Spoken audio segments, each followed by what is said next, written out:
दोस्तों, डेजर्ट रोज एजुकेशन के online platform पर आपका स्वागत है। देखिए, अपन पिछली क्लास में जो राजस्थान के प्रमुख लोकगीत कंप्लीट कर लिए थे। अब बात करते हैं आज अपन राजस्थान की प्रमुख लोक गायन शैलियाँ। ठीक है, जो राजस्थान में जो लोक गायन शैलियाँ किस प्रकार की जो शैलियों में यानी गायन किया जाता है, अपन उनकी बात करते हैं। लेकिन राजस्थान में प्रमुख रूप से या मुख्य रूप से 4 लोक गायन शैलियों की बात करेंगे अपन, जैसे मांड गायन शैली, मांगणियार गायन शैली, लंगा गायन शैली और तालबंदी गायन शैली। तो देखिए, एक एक करके अपन इनकी बात करते हैं। आप हेडिंग डाल सकते हो राजस्थान में प्रमुख लोक गायन शैलियाँ। देखिए, 4 प्रमुख गायन शैलियाँ में इनका एक एक का नाम बता दिया आपको, मांड, लंगा, मांगणिया और तालबंदी। सबसे पहले अपन बात करेंगे मांड गायन शैली की।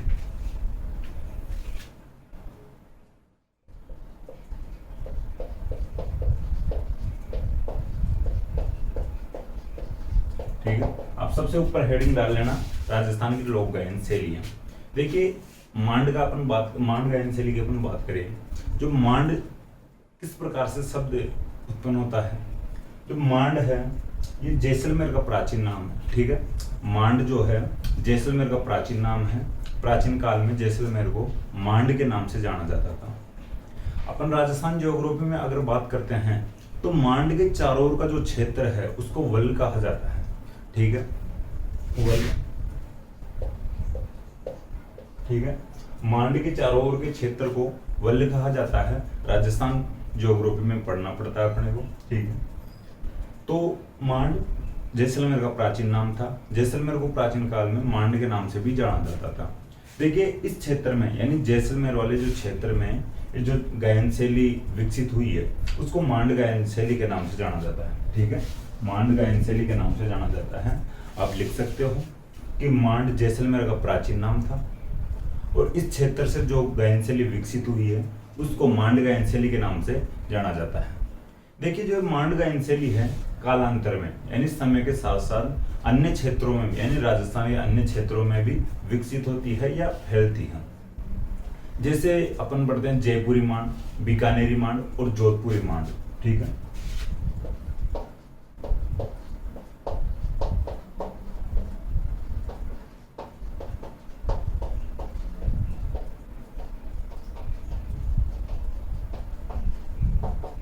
ठीक है, जो मांड गायन शैली है या राजस्थान के अन्य क्षेत्रों में भी समय के साथ साथ विकसित होती है या फैलती है। जो अपन जानते हैं जयपुरी मांड, जोधपुरी मांड और बीकानेरी मांड। ठीक है, तो मांड गायन शैली में बता दिया हूं आपको किस प्रकार से विकसित होती है और किस क्षेत्र से विकसित होती है। क्षेत्र के नाम के आधार पर इस गायन शैली का नाम मांड गायन शैली रखा गया है, जो कि जैसलमेर का प्राचीन नाम था मांड। देखिए, जो मांड गायन शैली का जो प्रमुख गीत है केसरिया बालम है।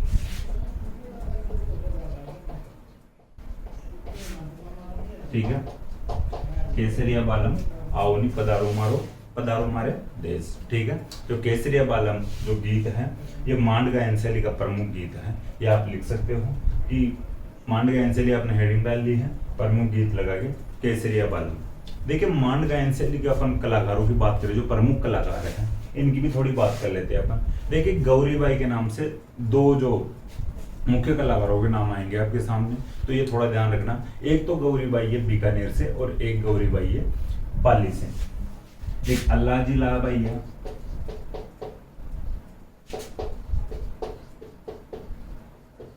ये अल्लाह जी लाबाई है, ये इंपॉर्टेंट है, ये बीकानेर से है। ठीक है, एक गौरीबाई है, ये भी बीकानेर से है। ठीक है, देखिए 2 कलाकारों के नाम आते हैं बीकानेर से। मांड गायन शैली के प्रमुख कलाकार हैं अल्लाह जिलाबाई, बीकानेर से हैं। अपन बीकानेरी मांड की बात कर लिया है। और जो गौरीबाई आते हैं ये भी बीकानेर से आते हैं। देखिए, एक गौरीबाई आते हैं ये पाली से आते हैं। ठीक है, गौरीबाई मांड गायन शैली में अपन 2 कलाकार पढ़ते हैं गौरीबाई के नाम से। एक गौरीबाई आते हैं बीकानेर से, एक गौरीबाई आते हैं पाली से। देखिए, एक कलाकार की बात करें जो जयपुर से आते हैं, बन्नो बेगम।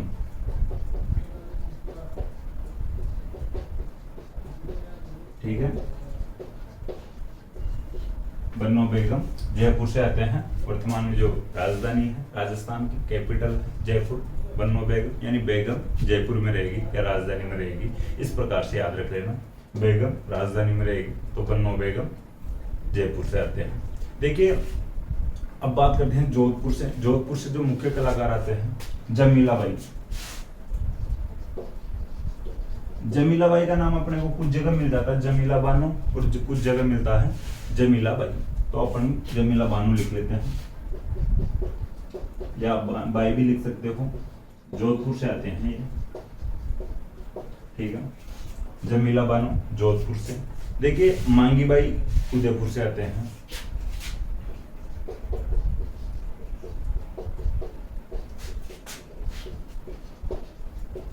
ठीक है, अपन अब तक बात किए हैं 6 जो मुख्य कलाकार है इनकी बात किए हैं। अल्लाह जिलाई बाई बीकानेर से आते हैं, गौरी बाई बीकानेर से आते हैं, एक गौरी बाई आते हैं पाली से आते हैं, बन्नो बेगम जो जयपुर से आते हैं, ठीक है। जमीला बानो जोधपुर से आते हैं और जो मांगी बाई आते हैं उदयपुर से आते हैं, ठीक है। ये मुख्य कलाकार है मांड गायन शैली के। ये मांड गायन शैली कंप्लीट होती है यहाँ पे। मांड गायन शैली यानी मांड जैसलमेर का प्राचीन नाम था। जैसलमेर वाले जो क्षेत्र से विकसित होती है गायन शैली उसको मांड के नाम से या मांड गायन शैली के नाम से जाना गया है। अन्य क्षेत्रों में भी कालांतर में ये विकसित होती है या फैलती है, तो जयपुरी मांड, बीकानेरी मांड और जोधपुरी मांड की अपन बात कर लिए हैं। मांड गायन शैली का प्रमुख गीत है केसरिया बालम। मांड गायन शैली की जो प्रमुख कलाकार है अल्लाह जिलाबाई और गौरीबाई बीकानेर से, एक गौरीबाई पाली से, बन्नो बेगम जयपुर से और जमीला बानो जोधपुर से, मांगी बाई उदयपुर से। अपन यहाँ तक बात कर लिए हैं। अब बात करते हैं मांगणियार शैली की। देखिए जो मांगणियार जो शैली है, जो लोक गायन शैली है मांगणियार, ये एक समुदाय विशेष के द्वारा विकसित की गई है या एक समुदाय विशेष में विकसित हुई है। जो समुदाय का नाम है मांगणियार। देखिए इसका जो क्षेत्र है जैसलमेर और बाड़मेर वाले क्षेत्र से विकसित होती है, ठीक है। मांगणियार समुदाय के जो गायकों द्वारा यह लोक गायन शैली विकसित की गई है। इसके जो मुख्य वाद्य यंत्र है कामायचा और खड़ताल है, ठीक है। कामायचा और खड़ताल है। देखिए जो इसके मुख्य कलाकार हैं साकर खान और सद्दीक खान है, ठीक है। इसके मुख्य कला मांगणियार लोक गायन शैली के जो मुख्य कलाकार है साकर खान और सद्दीक खान है। देखिए जो साकर खान है ये प्रमुख कामायचा वादक है, ठीक है। कामायचा जो मुख्य वाद्य यंत्र है इसको बजाते हैं या कामायचा वादक है साकर खान। देखिए सद्दीक खान का इंपॉर्टेंट नाम आता है एग्जाम की दृष्टि से। खड़ताल का जादूगर किसे कहा जाता है, क्वेश्चन बढ़ता है, तो खड़ताल का जादूगर कहा जाता है सद्दीक खान को, ठीक है। देखिए सद्दीक खान जो मांगणियार लोक कला अनुसंधान परिषद की भी स्थापना की गई है 2003 में। देखिए 2003 में जो ये परिषद की स्थापना की गई है ये जयपुर में की गई, ठीक है। ये ध्यान रखना, सद्दीक खान मांगणियार लोक कला अनुसंधान परिषद 2003 में जयपुर में स्थापना की गई थी। तो अपन एक एक जो इम्पोर्टेंट इसके फैक्ट हैं इसको बोर्ड पे यानी लिख लेते हैं। देखिए मांगणियार गायन शैली,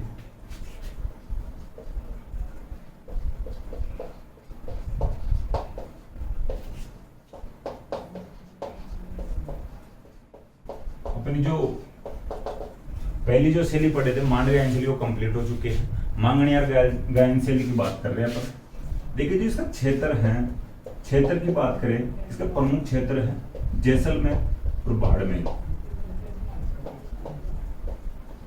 ठीक है। देखिए जो प्रमुख क्षेत्र की बात कर रहा हूं, अब देख इससे अब आप थोड़ा शब्दों पे जाने की कोशिश मत करना कि जैसलमेर और बाड़मेर, जैसे बाड़मेर का जो क्षेत्र लगता हुआ अदर डिस्ट्रिक्ट का, तो उसमें भी थोड़ा इसका फैलाव हो सकता है या अपने को देखने को मिल सकती है। जैसे जैसलमेर के जो भी टच कर रहा हो डिस्ट्रिक्ट तो उसके भी उस क्षेत्र में भी मिल सकती है, लेकिन मुख्य रूप से जैसलमेर और बाड़मेर, जो बाड़मेर वाला जो क्षेत्र है इसके जो प्रमुख क्षेत्र है मांगणियार लोक गायन शैली के। देखिए जो मांगणियार एक समुदाय है, ये थोड़ा ध्यान रखना।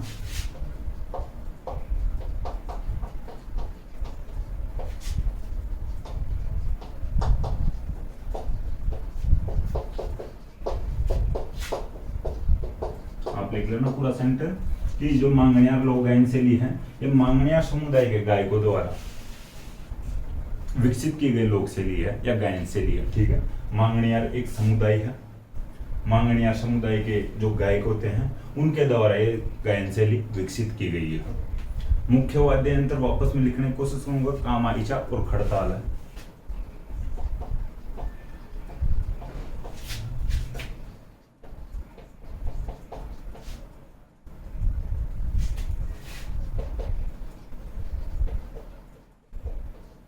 ठीक है, कामाइचा और खड़ताल।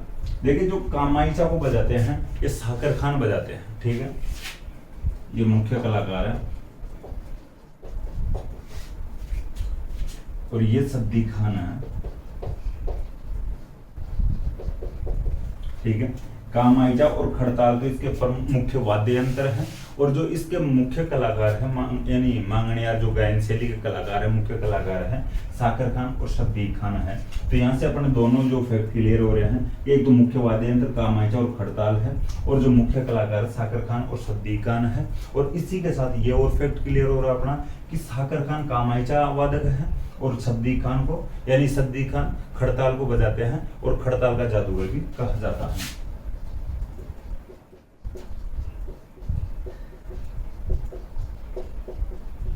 ठीक है, ये ध्यान रखना, क्वेश्चन इंपॉर्टेंट बनता है कि खड़ताल का जादूगर किसे कहा जाता है, तो सद्दीक खान को कहा जाता है, सद्दीक खान मांगणियर। और कामाइचा वादक, प्रमुख कामाइचा वादकों के जो ऑप्शन दे सकते हैं, 3 अलग दे सकते हैं और एक साकर खान दे सकते हैं, तो कामाइचा वादक पूछते हैं तो ये भी ध्यान रखना।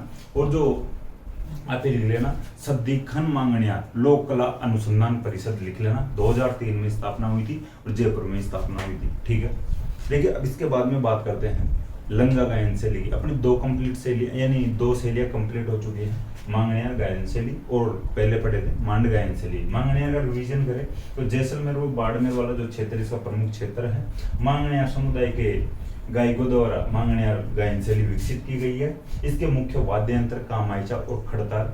इसके प्रमुख कलाकार हैं साकर खान और सद्दीक खान। साकर खान कामाइचा यानी वादक है और जो सद्दीक खान है खड़ताल बजाते हैं या खड़ताल के वादक हैं, या सद्दीक खान को खड़ताल का जादूगर भी कहा जाता है। ठीक है, सद्दीक खान मांगणियार लोक कला अनुसंधान परिषद की स्थापना 2003 में जयपुर में की गई। ठीक है, ये कंप्लीट हो चुके हैं।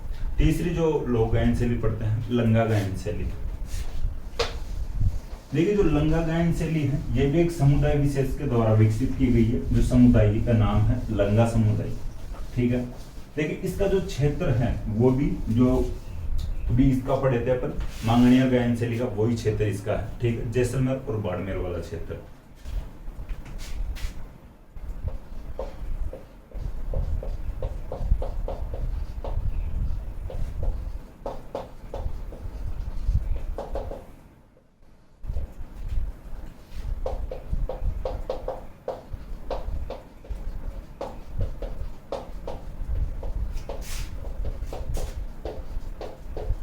जैसलमेर और बाड़मेर वाला जो क्षेत्र है इसका प्रमुख क्षेत्र है लंगा गायन शैली का भी।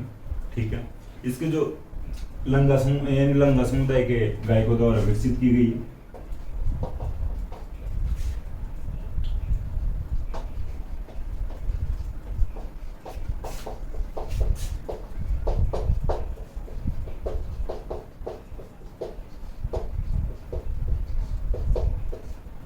ठीक है, लंगा समुदाय के गायकों द्वारा विकसित की गई है।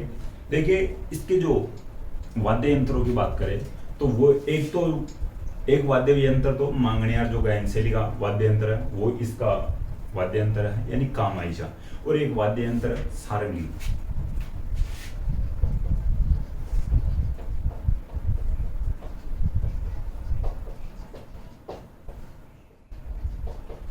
अपन देखिए प्रमुख वाद्य यंत्र भी पढ़ेंगे तो उनमें बात करेंगे, जो एक कामाइचा है, खड़ताल है, सारंगी है, इनकी बात करेंगे आगे। प्रमुख वाद्य यंत्र पढ़ेंगे तो लंगा गायन शैली का प्रमुख वाद्य यंत्र है कामाइचा और सारंगी। देखिए इसका जो मुख्य गीत की बात करें अपन, निम्बुडा इसका मुख्य गीत है।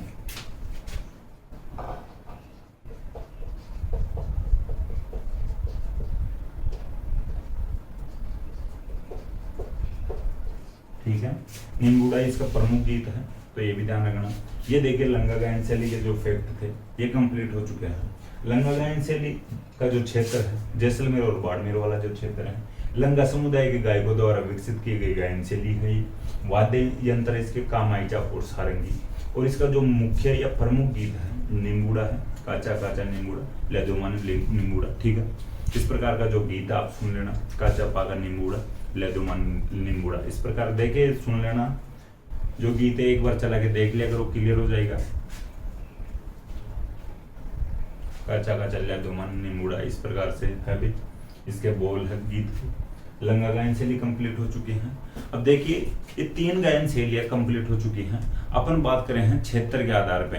देखिए क्षेत्र के आधार पे तीनों गायन शैलियां, एक ही जो क्षेत्र पश्चिमी राजस्थान है इस साइड की गायन शैलियां हैं।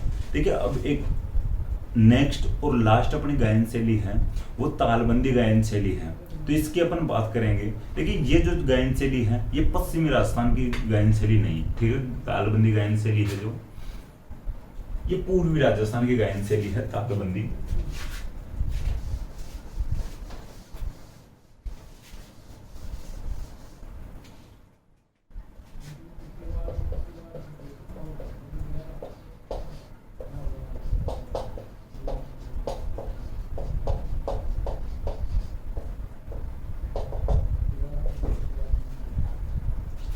देखिए पूर्वी राजस्थान की अपन बात कर रहे हैं, तो पूर्वी राजस्थान में साधु संतों के द्वारा ये लोक गायन शैली विकसित की गई थी। ठीक है, पूर्वी राजस्थान का मतलब अगर बात करें अपन भरतपुर, करौली, सवाई माधोपुर और धौलपुर साइड की बात कर सकते हैं पूर्वी राजस्थान में। ठीक है, तो पूर्वी राजस्थान में यानी ये जो गायन शैली है तालबंदी गायन शैली है ये साधु संतों के द्वारा विकसित की गई गायन शैली है।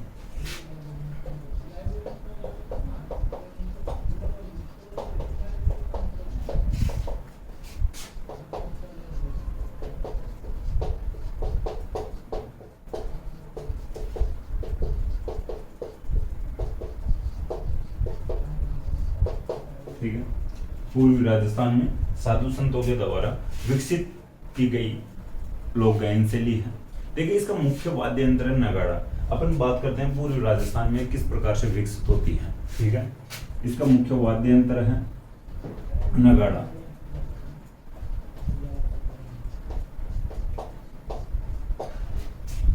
देखिए मुगल बादशाह औरंगजेब बना था।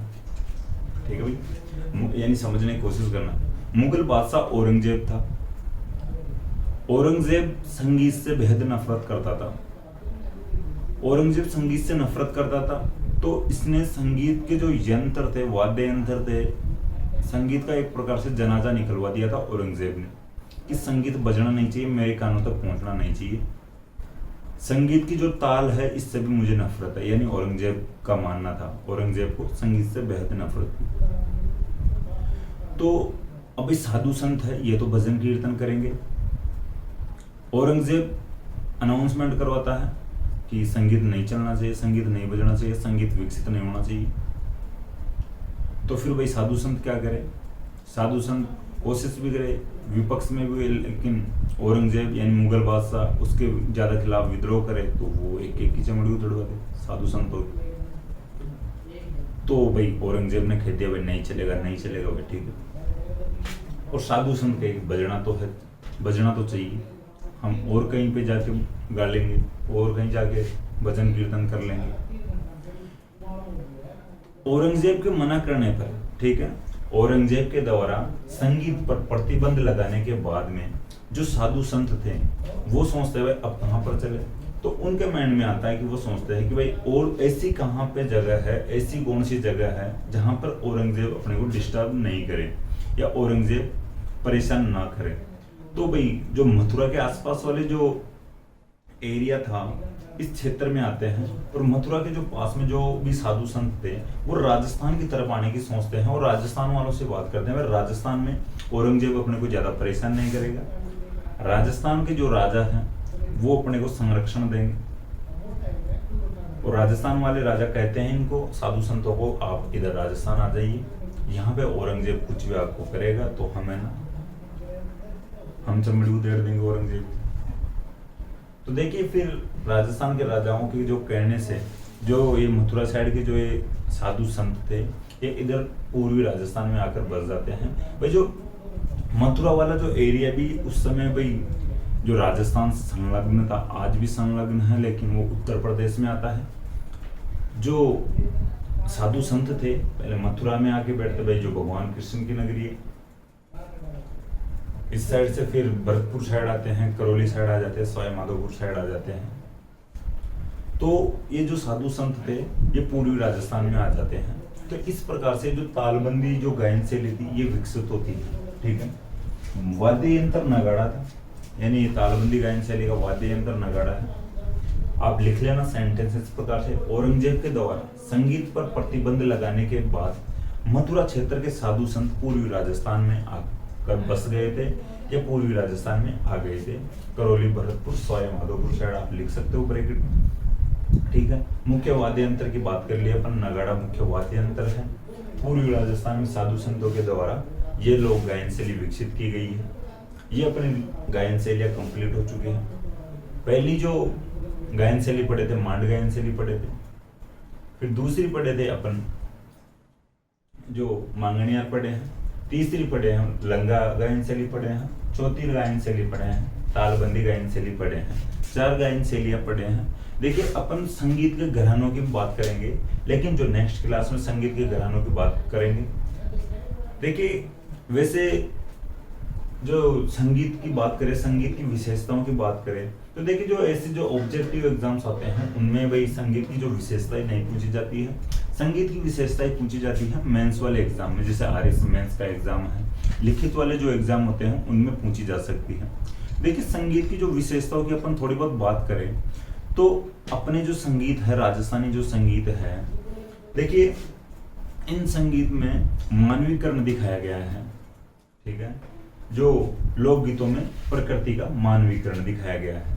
अपन बात किए थे जैसे चिरमे गीत की बात किए थे, पीपली गीत की बात किए थे, तो प्रकृति का जो मानवीकरण दिखाया गया है उन गीतों के माध्यम से दिखाया गया है। जो इसमें अपने जो राजस्थान के लोक यानी संगीत है, इसमें पशु पक्षियों को भी एक जो मानव के ज्यादा क्लोज में दिखाया गया है, ठीक है। ये ध्यान रखना। जैसे अपन बात कर रहे थे प्रमुख लोकगीतों की, देखिए उनमें दिखाया गया था पक्षियों के द्वारा किस प्रकार से जो पत्नियां या महिलाएं अपने पतियों के पास संदेश भेजती हैं, ठीक है।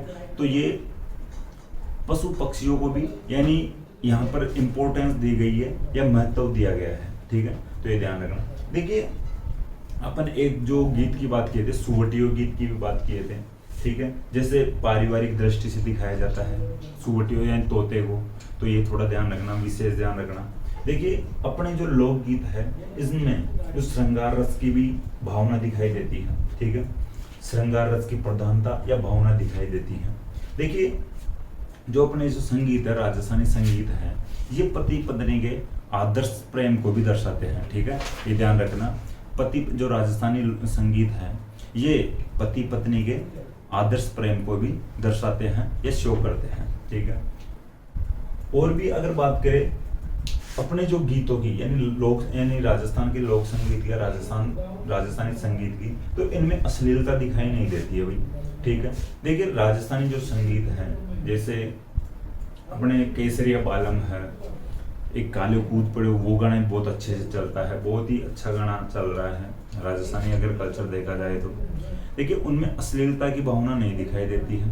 जैसे कुछ गानों की अपन बात करें, जैसे भोजपुरी गाने होते हैं, इनमें देखिए किस प्रकार से अश्लीलता दिखाई जाती है। जैसे कुछ हरियाणवी गाने हैं, भाई कुछ हद तक सही भी होते हैं हरियाणवी गाने, लेकिन कुछ अगर ज्यादा तरीके से बात करें या बढ़कर बात करें तो उनमें भी अश्लीलता दिखाई देती है, ठीक है। देखिए जो अपने जो लोक संगीत है, राजस्थान का संगीत है, इस पर जो प्राचीन काल से सामंती परिवेश का प्रभाव भी दिखाई देता है, ठीक है। सामंती परिवेश का यानी प्रभाव दिखाई देता है, उसकी वजह से वीर रस की प्रधानता दिखाई गई है, ठीक है। जैसे अपन बात करते हैं पवाड़े, अपन बात कर रहे थे जब जो लोक देवता पढ़ रहे थे उस समय पवाड़े पढ़े थे, ठीक है। तो इस प्रकार से ध्यान रखना। देखिए और भी कुछ बातें करें, देखिए विशेषताएं होती है जो मेंस एग्जाम में पूछी जाती है। देखिए जो विशेषताओं को यानी ऑब्जेक्टिव एग्जाम की दृष्टि से मत पढ़ना। जो मेंस एग्जाम की दृष्टि से मैं देखिए जो भी है क्लियर कर ही देता हूँ।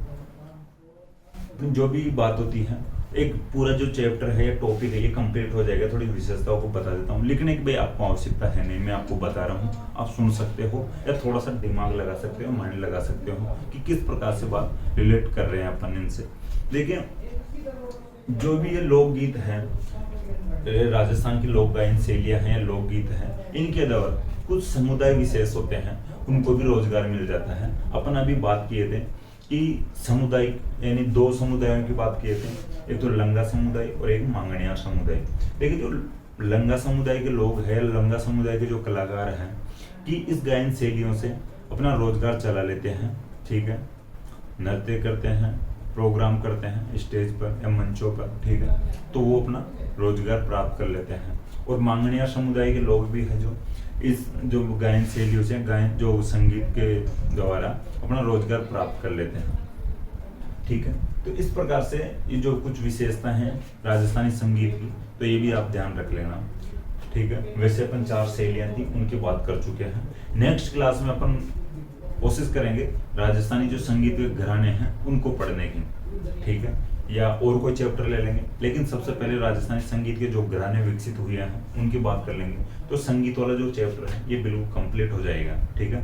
फिर इसके बाद में और कोई नेक्स्ट पढ़ लेंगे, जैसे आभूषण है, और अभी बात कर रहे थे अपन एक चैप्टर की और बात कर रहे थे यानी मुख्य वाद्य यंत्र है, उनकी बात कर लेंगे।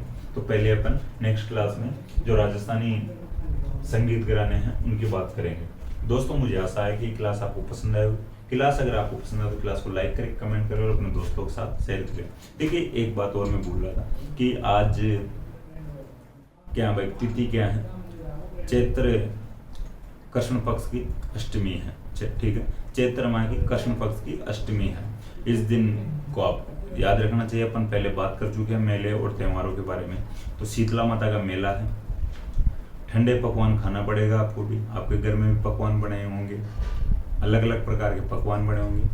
देखिए इसी के साथ पकवान खाने के साथ साथ में आपको थोड़ा सा एग्जाम की दृष्टि से जो कोई पॉइंट बनता है उसको भी ध्यान में रखना है कि मेला कहाँ पे लगता है शीतला माता का, चाकसू में लगता है, चाकसू जयपुर में, ठीक है, चाकसू में सील की डूंगरी।